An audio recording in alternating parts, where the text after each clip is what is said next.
Alright, today we're going to take a look at this LED wall pack light. The company did send this over and compensate me to make this video, just to give you an overview and show you what comes in the box.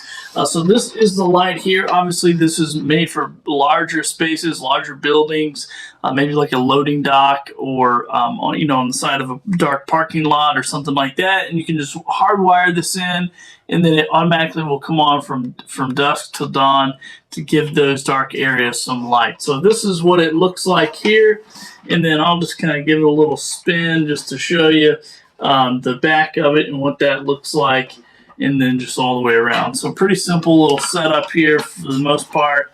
And now I'm going to show you what comes on the inside, and this is pretty easy to open. You just need one screwdriver to unscrew these two screws here, and then it just opens up to this.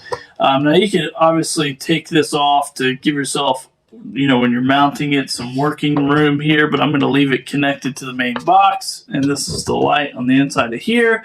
So this is going to be waterproof. It's got some nice seals all the way around it as well. And then this is where your wires are that you're going to wire through.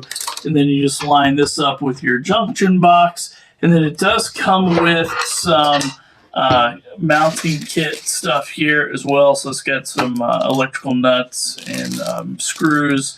And I'm not really sure what this is. I think this has some sticky on one side. So I think this is to mount this. So you can just line this up and then mount it up against the wall. I believe that is what that is for. But that is it. So it's very sturdy, very durable. It does have, I think, like a 5-year service life, waterproof, insect proof, and that's what it is. So hopefully this gives you a good idea of what comes in the box. Also, here's the instructions if you want to up close look at those real quick. That just to show you how that connects to the junction box, and those come in there as well. So hopefully this video gives you a good idea what comes in the box.